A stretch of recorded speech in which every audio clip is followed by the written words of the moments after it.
Hello everyone, hi, how are you guys doing today? Welcome back to another episode of Buffy the Vampire Slayer. I forgot to put on my glasses. What's up? That's what I look without glasses, by the way. This is Road Live and my name is Matt. Hello.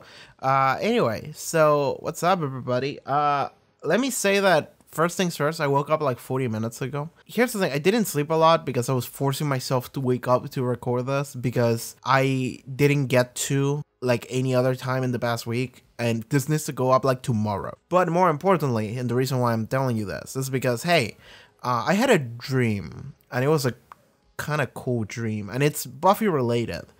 So I kind of dreamed of like a Buffy episode or like a Buffy scenario. There were no characters from Buffy, but the like premise was Buffy-ish. Imagine that no characters in Buffy were there, but instead it was like me and one of my friends, right? Like a real life friend. And I think my friend was like the Slayer. I think that's what it was. And I was just with him, and we were both like on like a hunt or something like that, right? At like the school or something like that. And it was weird because it was like a weird mixture of like an American school and a Japanese school, which is weird considering I never been to any because I don't live in those countries. But so my friend and I, we sneak into like some kind of back door on the art room or something like that, which was like right next to the pool. Again, like a weird mixture of like American and Japanese schools or something. And we were like, okay, if we see some weird activity, it's probably a vampire. Like we had some intel or something.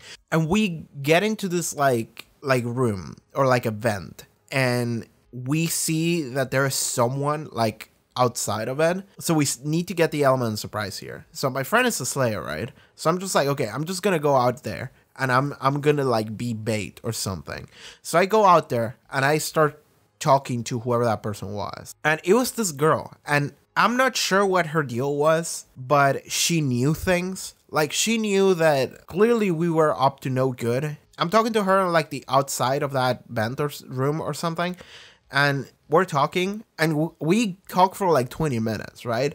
And in those 20 minutes, I end up coming with the judgment of character of like, oh, she's actually just like a good, real person, right? Like she seems nice, and she seems like even more than nice, she seems cool. And I don't know what the fuck she's doing here at nighttime, but she didn't seem like she was a bad person. So I'm just like, okay, whatever. And we just keep talking. And at this point, I just kind of get distracted, and I'm just talking to this person. And after that amount of time, after like 20 minutes of me just talking to her, my friend comes from the back and just fucking stabs her with the stake through the back, right? And then she like falls down, and then she doesn't explode into dust. So I'm just sitting there like holding her, and I'm like, oh fuck. And then she's like, I'm not a vampire. Like she says that, which in retrospect is weird because it means that she knows about vampires and she probably knew what we were up to. But the reality is that she didn't turn into dust, so she is not a vampire. So then she's just dying. And as she's dying, she's like shriveling too. Like her body was like aging and shriveling. But I don't think there was any deal with her. Because again, the way dreams work, things don't really have to make sense. I think my brain just wanted to make like a fucked up version of someone dying in my arms. Just to have it more impact. This girl just dies in my arms. And like me and my friend, we technically killed her because this was the plan. I just got distracted and got her killed because I didn't tell my friend, by the way, she's good, right? So he killed her, and it's on both of us. And it was fucked up. I don't remember much of the dream afterwards because, again, I woke up soon after. But I remember just being fucking destroyed. I remember just being so fucking depressed, and like I was like, I killed this person, right? And then I woke up, and it was fun to wake up to that feeling. But more importantly, I was like, I gotta record Buffy. And then I was like, that would have been a really good Buffy episode. Because in some ways it was. But I'm thinking to myself, like, that would be a good episode. Like, our heroes, like, fuck up and they just, like, kill an innocent person. And then they just have to deal with that. But, like, that's it. That's the episode. And I'm just sitting here like, that would be a great episode. You run into a lot of problems when you do something like that. It means that your, like, heroes killed as like an innocent person. And that means that your heroes become more unlikable immediately. But it adds so many layers to depth of character, and it adds drama, and it's good drama, and I want to see that. That's what I'm saying. I want to see Buffy do something like that. I'm not sure what the fuck is gonna happen this episode, by the way. I'm just telling you what I dreamed. Because I woke up and I was like, fuck, that would have been a really good Buffy episode. I hope I get to see something like that, right? Like our main characters, our heroes, make a bad call on judge of character and they get someone killed. Someone good. And it's just on them and no one else. And I'm just sitting here like, fuck, that would be fucking good. That would be fucking sad and depressing. And it would be really good. So I hope we get to see something like that at some point in the future. That would be really cool. Not exactly the situation I described, but something like that. And you do get to see a little bit like that in like the Inca Mummy Girl episode where she is good and we get close to her, but then she's not and then we just kill her. But the thing is that she was always evil. Or not evil. She wasn't evil, but she was killing people. In this situation, this girl, like this dream I had, this girl like literally did nothing wrong. She was just there and we just killed her. And that was terrible. And I feel like that would make for really good drama in a show like this, right? And especially since after the show promised me that things were not going to be so simple previous episodes. So I'm not looking forward to this episode. Anyway, yeah, last episode, we got the lion episode. Sorry, it took so long to get this recap in here. I just wanted to talk about my dream. We got this dude, we got the vampire cult, we got the dude in the TV that might or might not have been a main antagonist or just some random movie. Someone on Patreon told me, like, by the way, that guy is just reciting things on the TV. That was just some movie. It was just his knowledge of like vampire movies because he's such a geek. And I'm just sitting here like, I don't believe you, but that could be the case. And if that is the case, and that makes it really funny that I spent so long just being like, oh, this is really important. But yeah, I'm just gonna move on from that.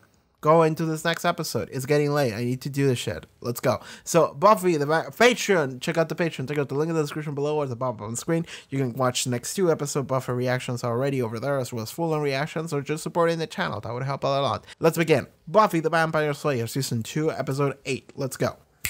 Rupert Giles. I need to see him. Oh, interesting. Is this another member of the Order or something? Deirdre. Oh! Feel it. Okay, what the fuck? That's like a zombie. Somebody, please! He recognized her too. Help! Oh god. Oh no. Why are you doing this here? There's a man dying outside. Yeah, he's dead. Okay, nobody saved him. She dies now? He turns to... I would say water, but water is transparent, not blue. Okay, I don't know what the fuck that was. Why was she doing that there? Other than for, like, plot convenience. Why was she doing aerobics at the fucking library at, like, 9 p.m.? Like, okay, so that was someone that did know Giles. That was, like, a woman zombie with shining eyes that when he dies, she dies. What am I looking at? Oh, is that your past? Probably sat in math class thinking, there should be more math. This could be mathier. Oh. I practically had to fold back every single page. So finally, I just started underlining all the pages I really wanted to discuss. Underlined? But then, of course, I spilled coffee all over it. I can't even read it. Just fucking with him. First edition. I'm lying, Rupert. The book's fine. Yeah, that was like way too much. There was a homicide on campus last night. The victim had no identification, but he was carrying this slip of paper with your name and address on it. Well, evil just compounds evil, doesn't it? First I'm sentenced to a computer tutorial on Saturday. There's police in here, Cordelia. Oh, great. Can you help me with a ticket? It's totally bogus. It was a... The morgue. Oh, to identify the body? Yeah. Do you know him? Was he a friend of yours or something? Do you know what that is? No. I think he knows. He's just pretending he doesn't know. I don't. But it's a secret order. So what's happening with Giles? I mean, he could just be depressed. Oh, he's in there. Okay, so he just didn't go. Buffy, it's late. You all right?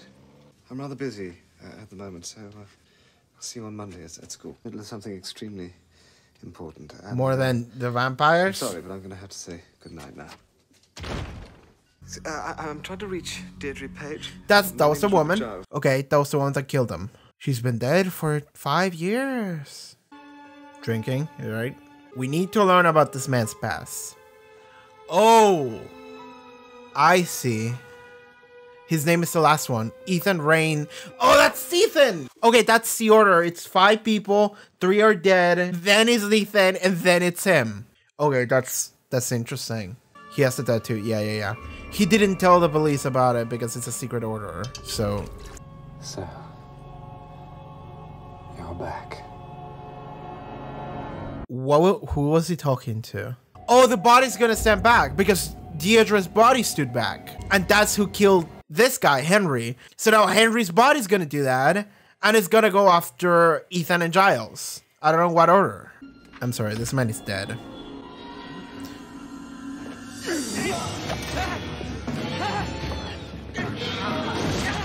Well, what is the green eye things?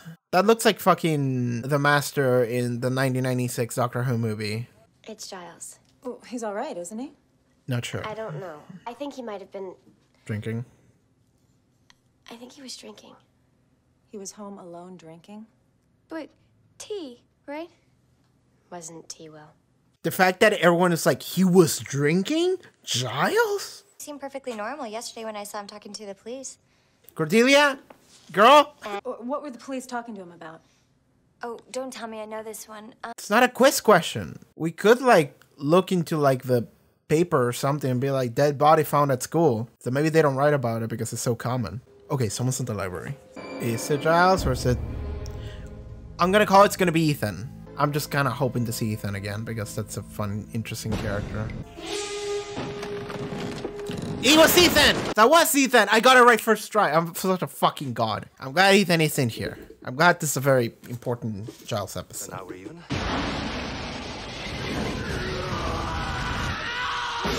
What am I looking...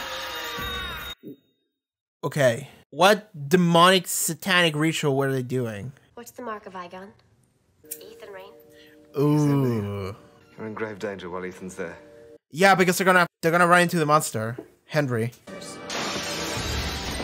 Yeah.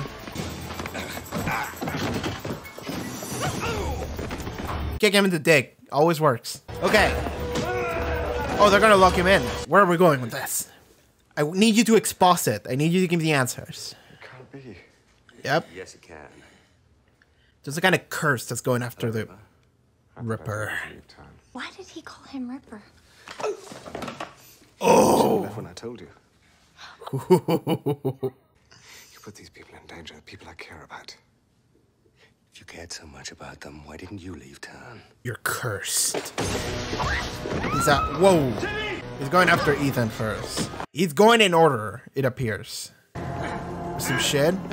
No. Turn into... Okay! Go! Oh, it touched someone. Oh, it's gonna possess Miss Calendar. So, is she gonna die, or are we gonna save her? She's... 90% dead. Show me the green eyes. That's the shot. There we go. Giles, share. What is the mark of Igon? Hey!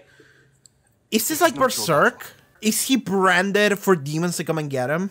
Did Ethan fucking die somehow? Or did he get out of range? Or what happened? Because I'm trying to figure out why did the body turn into the goo? Will, I want you to find out anything and everything you can about the mark of Igon. Xander, how do you feel about digging through some of Giles' personal files and seeing what you can find? Don't make me read books, please. What about me? I care about Giles. Work with Xander. Well, when I say care, I mean... Cordelia? Okay. I like that she was like, well, I care. I want to do something. Oh, that's cool. It's very Cordelia in how she doesn't want to... Didn't want to read books or work with Xander more specifically. But it's cute that she cared. And she's like, I want to help. Good job, Cordelia. I never meant for you to be involved in any of this. I think he has like a Berserk brand. They got cursed. Temporary possession imbues the host with a euphoric feeling of power. Once called, Igon can also take possession of the dead, but its demonic energy soon disintegrates the host. Okay, so and it it's must timed. jump to the nearest dead or unconscious person to continue living. Giles should know this. Unless he was distracted enough to not realize it, but I feel like he did. Like, why did he bring her here instead of taking her to her house? It's not right. It wouldn't be proper. People might get hurt. You never had the strength for me. You don't deserve me. Yeah. Was it good for you? So the possession will become permanent unless the ritual is done in time. Jenny, So we got the saver Giles, in how do we time. stop this? what have I done? Don't be sorry, be Giles. Come on, we fight Good monsters. line. This is what we do. They show up, they scare us, I beat them up, and they go away. This isn't any different. It is. Because you don't know how to stop it? Because I created it. Ooh, you made it. This. That's Giles? I was 21, Ooh, studying history. that's at Oxford. cool. And of course the occult by night. Tedious grind of study, the overwhelming pressure of You my were a destiny. rebel. I see. I dropped out. Okay, I see. His character becomes very clear now, and I love it. I like this. I like And this. Ethan and I discovered something We can summon it. bigger. The magical demon. Icon. One of us would go into a deep sleep, and the others would summon him. It was an extraordinary high. You couldn't control it. One of us, Randall, he lost control. Igon took him whole. We tried to exorcise the demon from Randall, but it killed him. Ooh, okay. I'm sorry. I know. What is Like Ethan's like? Well, we can't run. Igon will find us. This marks like a homing beacon. It's okay. I'm not much into running. There's a back door. It's locked. I think it's solid. We'll set up there. Let's go. Oh, no, please. No, fucking like. Ladies first. Come on, girl. Why would you? I'm like thinking like he's probably gonna do that, and then he did it. What is he trying to do? If you think of it, this is Possession? really big for yourself. This may sting a little, just at first, but don't Oh, worry. is he gonna brand her? He's gonna give her the mark of Igon. Igon. Scream if you like. Oh, hey, why don't we find another dead body for the demon to jump into? Yes, at the cemetery. Well, that won't kill the demon. It'll But- only give it a change of scenery. But how do you remove the demon from his calendar? Maybe she goes unconscious. Finish with you. This is for me. Ooh, is it gonna free yourself? Oh, he's burning the mark off of himself. Is Buffy's mark like legit, or is it just a decoy? Does the mark work on like sight? He saw Buffy. Okay, Buffy's mark is legit. It works as the real one. Yeah. How did the door open? They didn't turn the knob. How did the door close? Oh. Okay, so the mark actually means something. It's not just a tracking device. Take me. Hey. Buffy, get out of here. No! Ugh. Angel! Oh! I forgot you were in this episode.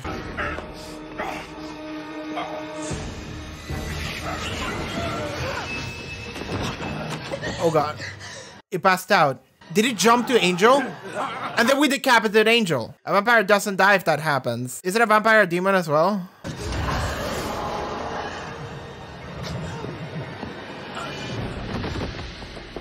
Okay.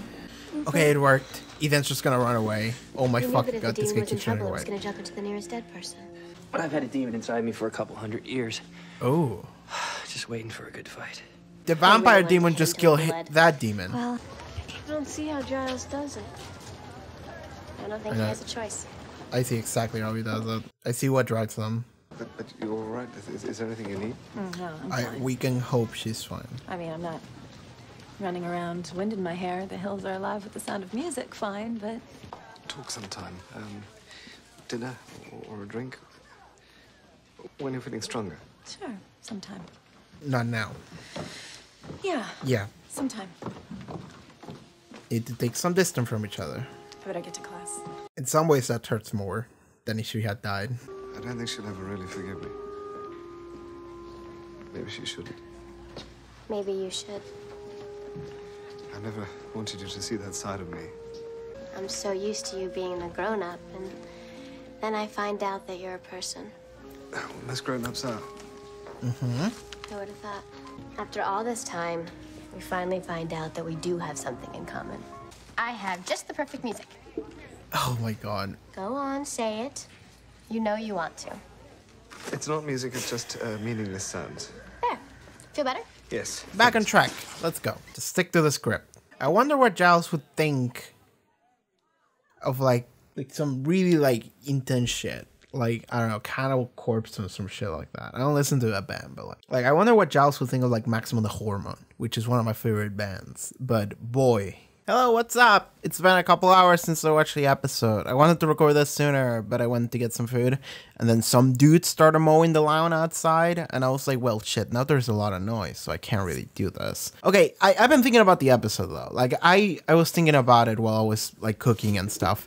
So, okay, this is definitely one of my favorite episodes of the show. I'm trying to, like, place it, but it's definitely up there. It's, like, top 3. 2, 1, I don't know, it's up there. I've been trying to figure Giles out for a bit, and the episode where Ethan showed up for the first time, the Halloween episode, that episode gave me a lot. Okay, the thing about that episode is that it made me think about like, well, what was Giles before he stumbled on screen here with Buffy and gang, you know, like what was his life, like. And I remember thinking, like, was he like a hitman or something? Like, because he really seemed like cold, you know? So I was like, what was that? And he seemed like a badass when he was like attacking Ethan and shit. So I was like, what the fuck? Like, what was his deal? Now we learn what his deal is, or at least a part of it, but I think that's just what it is.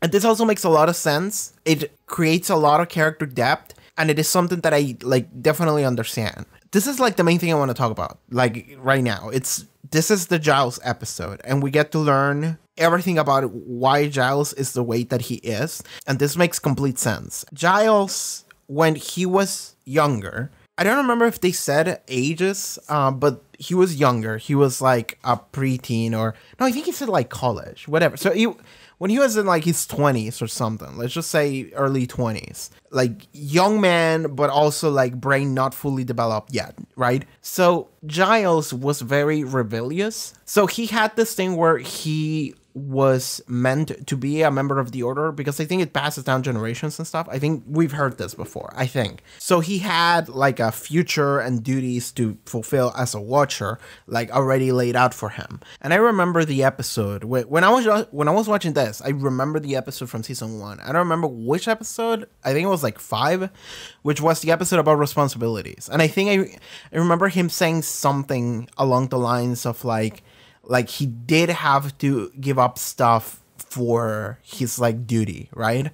And this episode isn't really about giving up stuff, but it is about what happens if you like actively go against it in like a weird rebellious kind of way. So Giles actively just didn't want to do any of his duties, right? Because something that's very common is like, if you are born into a situation or into a place and you're being subjected to some experiences or to some people that push some kind of expectations or like ideals or anything onto you too hard, that ends up like breaking you a little bit, right? And something that's very common to see is people being like, fuck you, I'm not gonna listen to you, fuck off, stop ruining my life, right? I wanna live, you know? And it's funny because I was having this is weird to say, but I was having this conversation on Twitch the other day. I was streaming Dark Souls. I stream on Twitch, by the way, sometimes. I was having like a weirdly deep conversation with someone in chat, and we were talking about our own personal experiences. I said that I personally, like, I got really fucked up and depressive when I was like, I don't know, like 14, and then I became super isolated and alone and sheltered. And then this person was like, well, for me it was the opposite. I went through that, and then I became wild, and I went the complete opposite direction, and I just started doing everything because everyone always told me to not do things. So I was like, fuck you, I'm gonna do whatever the fuck I want, right? And this is something I see even in my friends, in people that I know personally. This is just something that can happen.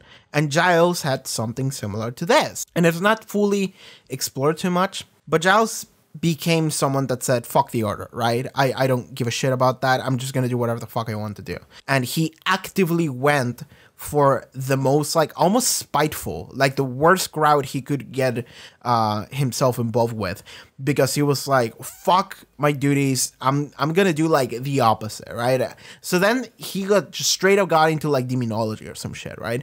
So himself and Ethan, they both found like some rituals and stuff. They started investigating into that, and he had his own group of people that they were like, yeah, whatever, let's do dumb like demon summoning rituals and shit. And they were like, sure, that would be fun, you know. Unfortunately to them, all this like demon summoning shit is real in this world, and thing is that Giles knew that it was real. That, I suppose that's like the worst part about it, is that like, because Giles knew about the Order and the Slayer and all of that stuff, it means that Giles always knew that fucking with like demon summoning rituals was always gonna like be something bad. But the thing is that he wasn't really thinking about the consequences because he didn't know what consequences were. It's not that he was being ignorant, it's that he actively made a bad choice in doing those things out of spite, right? Out of being immature and spiteful, and because he made those choices. So what they did is that I think they summoned, by the way, it's been a couple hours, I don't remember the name of the creature. Igon, okay. The Sleepwalker. Sorry, I have the episode pulled up right here, so I had to like scroll through it in order to find the name. I'm not sure what Igon is. I think it's a demon, right? I think they said it's a demon. So what they did is that they essentially... So Igon possesses the body of a person who's asleep, dead, or unconscious, which I guess is kind of similar with asleep. So what they did is that they would take turns being asleep, and then this person would be possessed by Igon. Everyone else would summon it. Apparently, Igon gives you like a sense of like power and shit. So it was like a high. It was like a rush. So they were doing demon drugs. They were like quite literally doing demon drugs. And the demon was a drug. That's okay. That's wacky. I kind of love that concept. They were doing demon drugs. That was just a group. They summoned a demon in order to get high. But eventually, one of these backfired, and one of the guys got way too wild, and it ended up dying, right? This guy died. And I think he said his name, Randall. So maybe Randall will come back. I don't know. Maybe he will, because otherwise I'm just like, why name this unnamed dead character? He dies, and Giles blames himself for it, because he did have a hand in that. He did want to get fucked up with like demon shit, and so did Ethan, and so did everyone else in that group, right? And it's interesting because oh fuck, let me see the names that he crossed. How many names? I mean, I think there were 5 names, right? But like, was Randall one of the names that Giles like crossed at one point? No. So I suppose Randall was the 6th one, because there are 5 names. I'm guessing Randall was the first one. Thomas Sut something is the 2nd one. Philip Henry's 3rd. Deirdre Rage is 4. Ethan Rain is 5. And Robert Giles is 6, right? Anyway, what this means to Giles, and this is the most important part, is that it completely explains his character. And it's something I understand. It's the fact that he went through an experience where his fucking around, his like weird like fuck you order, I'm gonna do whatever the fuck I want, spiteful attitude, ended up costing someone's life. Someone that he probably considered his friend. Someone that he probably really cared about. So this person ended up dying. And again, I said, Giles probably knew about demons and shit being real. Like, I feel like in real life, when you see people fucking around with like demonology and shit, like at least I think there is like a level of like, I don't know what will happen, so this is fun just because of the thrill of not knowing. Because Giles knows that demons are real, because he's like, he knows about the Order, which means that he knows about the supernatural, which means that he knows about demons being real.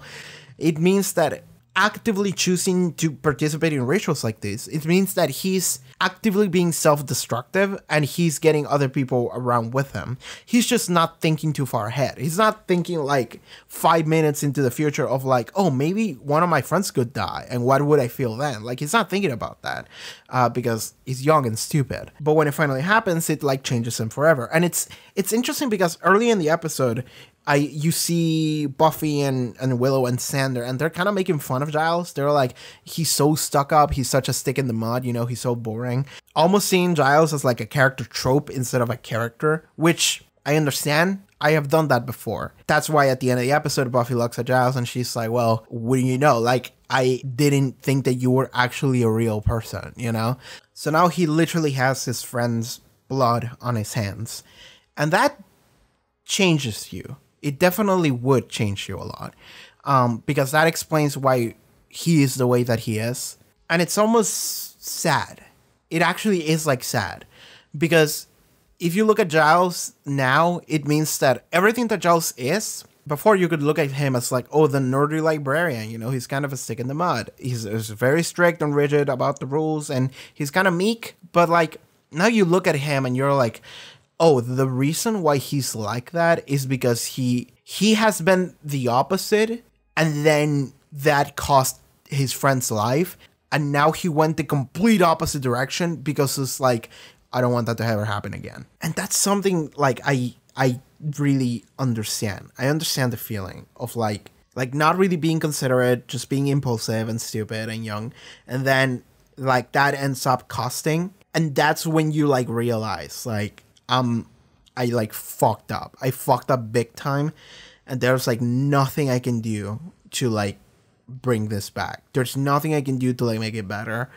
The only thing I can do is to like force myself to completely be the opposite, to like dedicate my life to be like what I wasn't, so this won't happen again, right? So what we really understand now is what drives Giles, right? Because that's something you always have to ask yourself. It's like, this character feels this way. This character acts this way. This character has these ideals and these things that are set about them. And this is who they are. And this is how they act. And this is what they stick by. Why? Like, you gotta ask, like, why? Why is that the case? And when Ethan showed up in the Halloween episode, that made me think about, like, what could it be that made, what was Giles before and why is Giles like this now?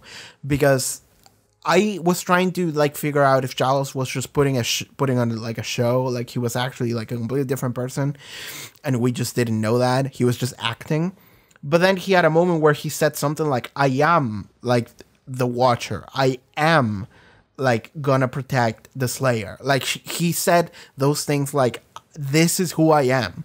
Ethan was like, we both know that that's not who you are. He was like, no, this is what I am. So like, I was thinking like, okay, he is what he says he is, or at the very least he's trying to be. So that made me think. And I immediately jumped to this trope because it's like one of my favorite tropes. It's the idea of like regretful, like old man or old person or anything. Just like, I fucked up before and I hate myself so much that I just like reinvented my entire self. So that thing that I hate doesn't happen again. Giles might like straight up be my favorite character now. He was already one of my favorite characters, but he was like in contention with like Willow and Cordelia.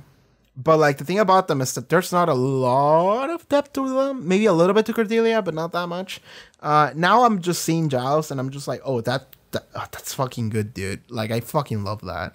I always love like regretful, like I hate myself characters who are just doing their best to be good. I feel like that's the character you can always trust. I feel like that's the character you can always like follow to the ends of the earth, because it means that this character is not going to turn bad. This is a character who has been bad before because they were stupid, because they were ignorant, because of whatever reason could be, and it ended up costing someone else, and then they were like, I'm going to turn my whole life around because that should never happen again. And that's what drives Giles. That's why Giles is such a stickler and stuff, because it's like, hey, I don't want to get people killed anymore. In fact, I will do my best in order to help people and save people. That's not just duty.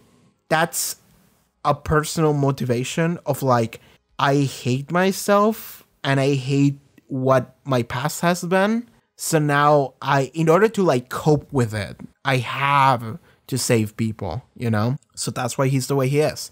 And in some ways, this can also explain like why he's like meek sometimes, you know? He's like stuttering, and it always feels like he's never the guy who like drives the conversation. Like it always feels like everyone else is more proactive than he is, and he's like, oh yes, of course, you know?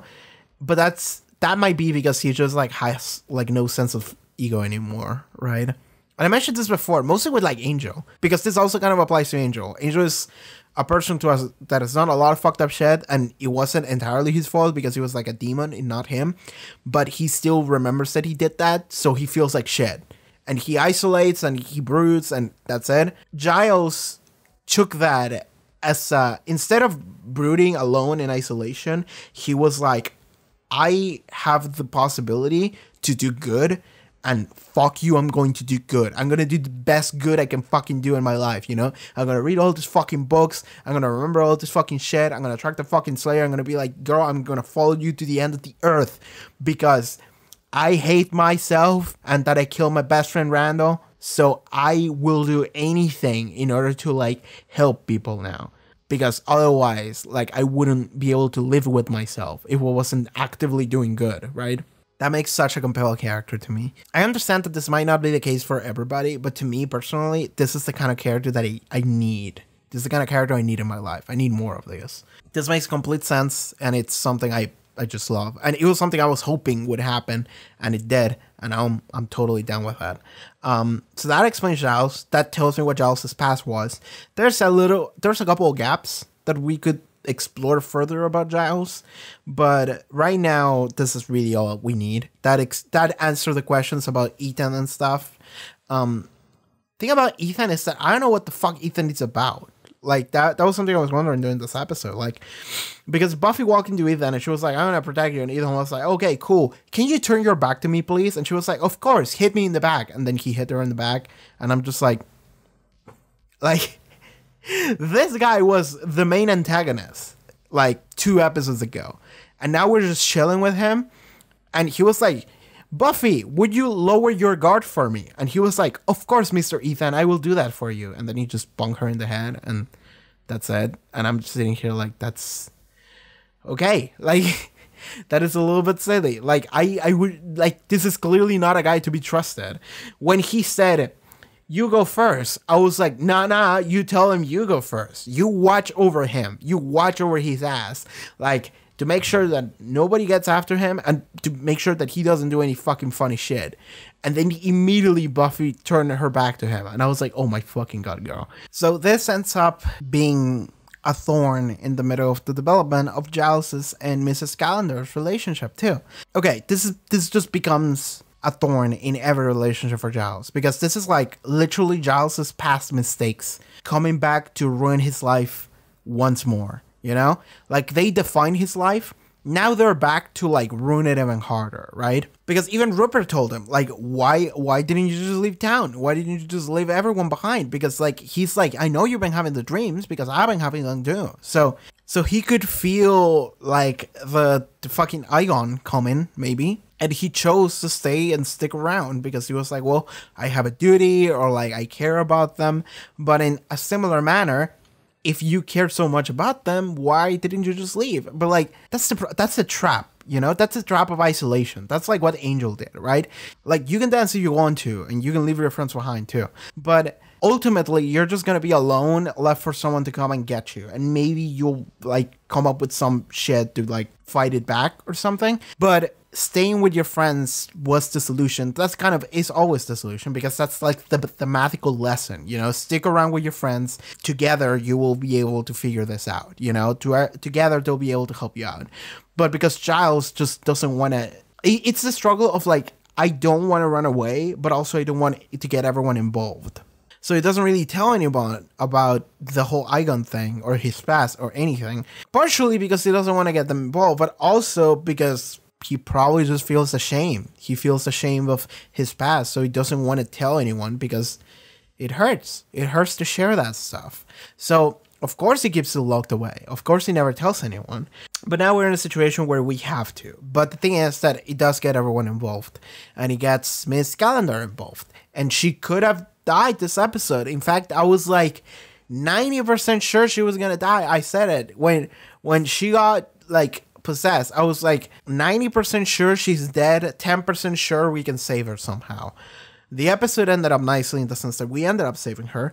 Thank you so much to Willow, because Willow was the one that like big brained this shit. She was like, what if we make it jump to a different body? And I was like, I mean, you can, like, I thought about that, but like, what body? And also, like, can we force it out of Miss Calendar? Like, how do we do that? And I'm not fully sure how they did. Let me rewatch it. It's been a little bit.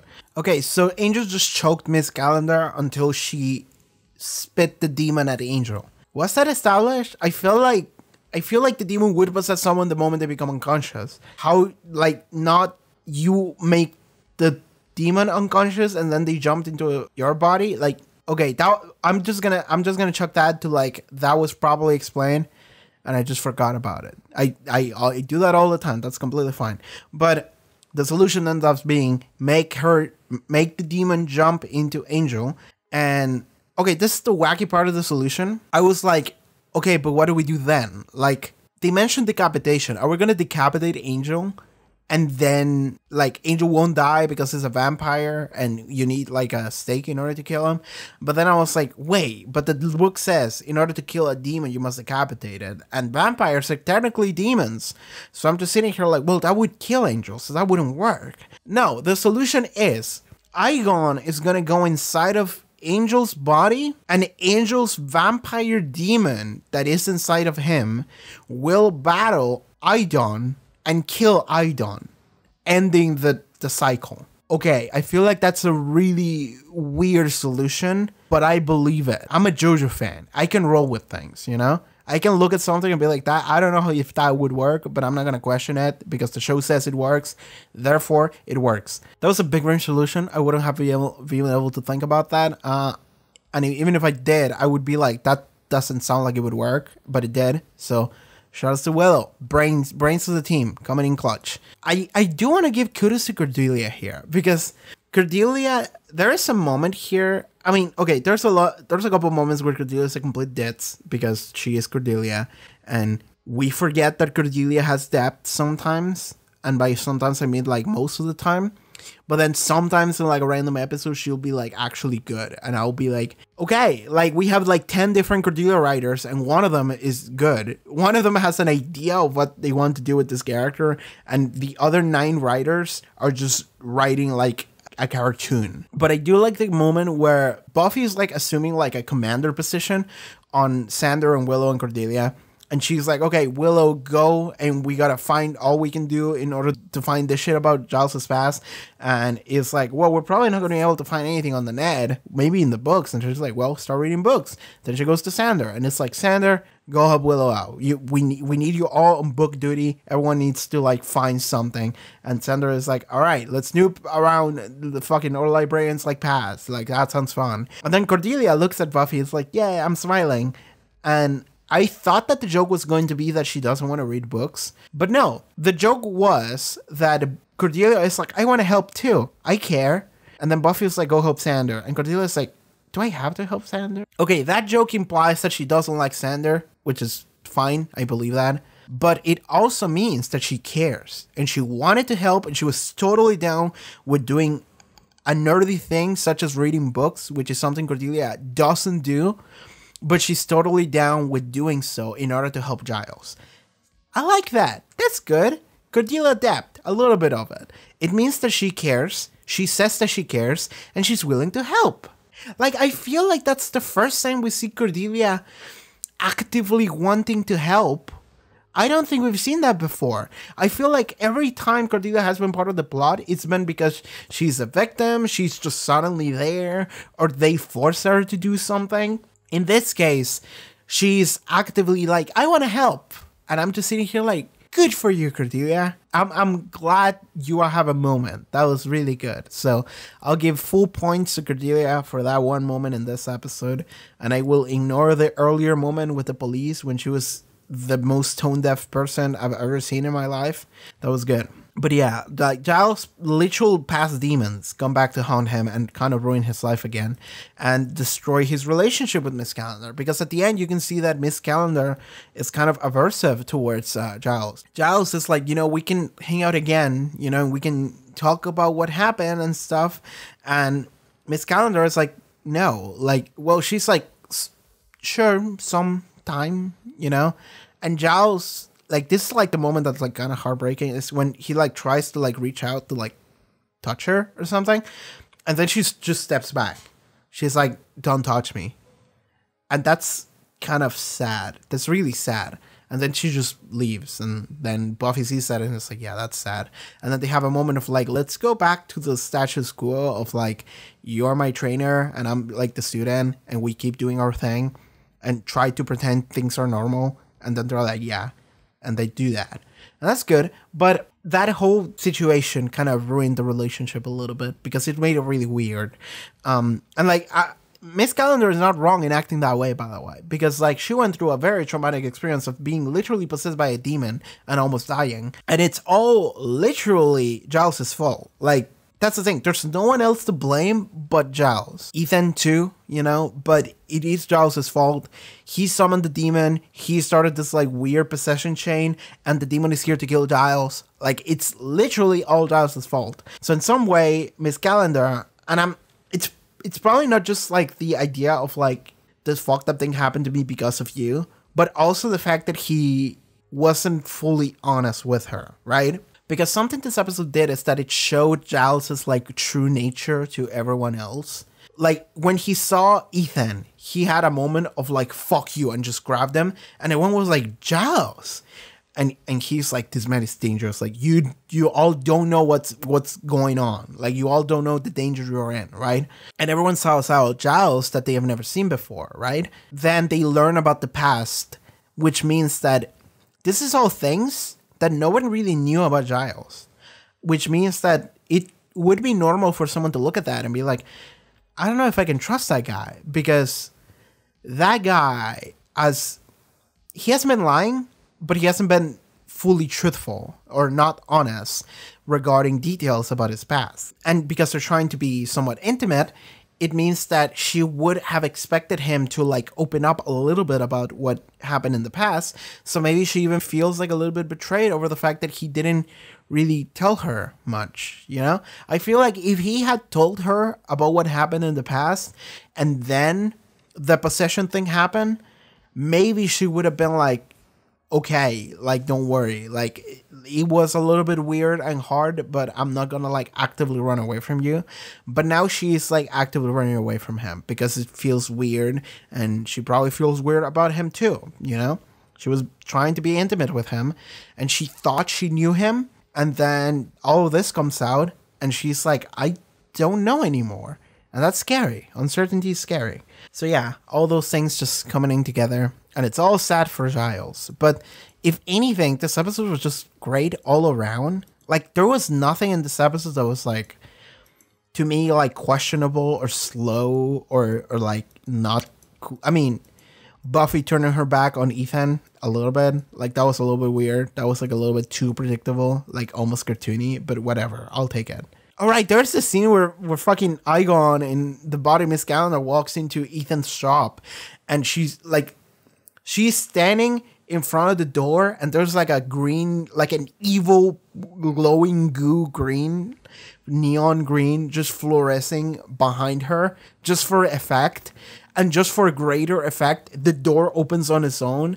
Like, she doesn't turn the doorknob or anything. And then she just walks in, and the door closes automatically as well with the glow. And I'm just sitting here like, oh my God, that's like 80s horror movie shit. I love that. That's so silly. That is incredible. I love that so much. And if there's something else I want to mention in this episode, I feel like I already mentioned most of what I wanted to say, which is, you know, Giles and Giles' past and Giles' feelings and how that really defines him as a character. Because now his character makes complete sense. Like, the reason why he's the way he is not just because he's like a what is the word I'm looking for? Like a stereotype, like a caricature, like he's too stiff for no reason. It's like, no, he's the way that he is because his past like filled him with such like regret and loss and like hate for himself that he was just like, I want to do actively the opposite, and I'm gonna dedicate my fucking life in order to be like the best, like most stalwart person I can be,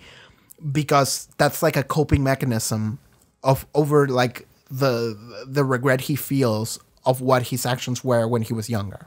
That's top tier character. I love that shit. I love that shit so much.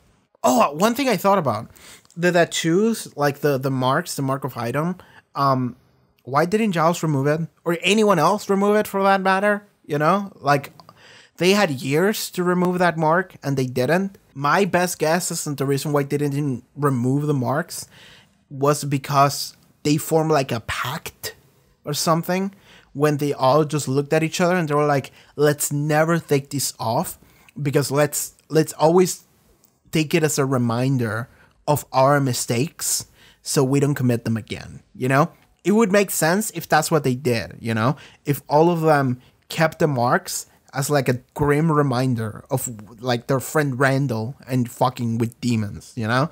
So they were like, all right, let's not do this anymore. And this is going to be like our thing to keep us grounded, you know? Like every time I feel like, oh, I might be feeling like doing some demonology shit, they look at their forearms and they're like, no, I remember Randall. I remember what happened last time. I'm not going to do it again. So it makes sense that they kept it for that reason. Otherwise, I'm struggling to think why they didn't remove them. Because even at the end of this episode, Buffy is like, I'm going to have to remove this. So it means that they can be removed. Unless they were like a different material. It's like seared into their skin or something. As the episode was happening, I thought it was like a curse. But apparently it's not. Because it works on Buffy with this like temporal tattoo shit. So I'm guessing everyone else is the same. So I don't know. Now probably there's no point in removing it. Because I think we're done with Igon. But I would still do it. Just in case. You know? Just in case. It does kind of remind me of the brand from Berserk, and that's something I really liked initially because I thought that it was literally the brand from Berserk. For those of you who haven't read Berserk, please do it. Okay, please search trigger warnings for everything that happens in Berserk just to be safe if you're sensitive to some stuff. But then please read Berserk, or fuck it, watch some of the video essays that people have made on Berserk. Eyepatch Wolf has a great 2 app videos on it. Watch the most modern one, and then like another channel I really like, it's called Lady Emily. She has another video on Berserk, it's fantastic. I'm just talking about Berserk now. Whatever, Berserk is great. In Berserk, the main character has a thing called the brand, and it's called the brand of sacrifice, I think. It's a mark on his like neck that it bleeds at night. It basically calls demons to come and like kill the main character. So every day for the rest of his life, every night, demons are just gonna come out and try and kill him, right? And just absorb his life force and like possess him and shit. Like depends on the demon. And that's just like a really cool concept, you know? I would like to get a mark of sacrifice set too. I could get a Joster birthmark right here and a brand of sacrifice tattoo here. I could do both, you know? That would be a little bit of an overkill though. Also, I don't know if I want tattoos. But if I ever got one, it would be one of those, you know? I got really sidetracked. Let me check my community post. Just before I started recording this, I made a community post asking people, hey, would you like for me to keep the 10 minutes talking about a dream earlier? And it seems like the majority of people want for me to keep the dream. So people in the future, if you're watching this and you don't like that I spent 10 minutes talking about a random dream I had at the beginning of the video, most of the people here on YouTube told me to keep it. So that's what I'm saying. That's my defense. Anyway, I think that's going to be it for this episode reaction. I talk about this shit for like 45 minutes. And yet I felt like it didn't say a lot. Man, Giles is such a fucking good character. I still don't know what Ethan's deal is. Oh, I suppose the Ripper thing wasn't fully like explained why he calls Giles Ripper, you know? Maybe it was just a nickname when they were kids. For no reason. It just sounded cool. You know, they were edgy teens and it was like, yeah, that sounds cool. So maybe that's literally the only reason. But maybe there's another reason. Maybe there's more past to Ethan and Giles. Which would kind of make sense because Ethan is still around. And it would make sense for him to stay around to be like, hey, remember that other thing that we did together? So that's kind of like my only thing to predict into the future. Is that, I mean, Ethan will come back. But it will also bring more backstory with him, you know, more things about Giles that we didn't know about. Anyway, that's gonna be it for this episode. I'm tired of talking. Thank you so much for being here. And alright everyone, thank you so much for watching this episode reaction to Buffy the Vampire Slayer. If you would like to support the channel, watch the next 2 episode reactions and full reactions, you can already do so over at the Patreon. Check out the link in the description below, look at all the fancy names over here, and yeah, see you guys next time. Take care everybody, bye bye.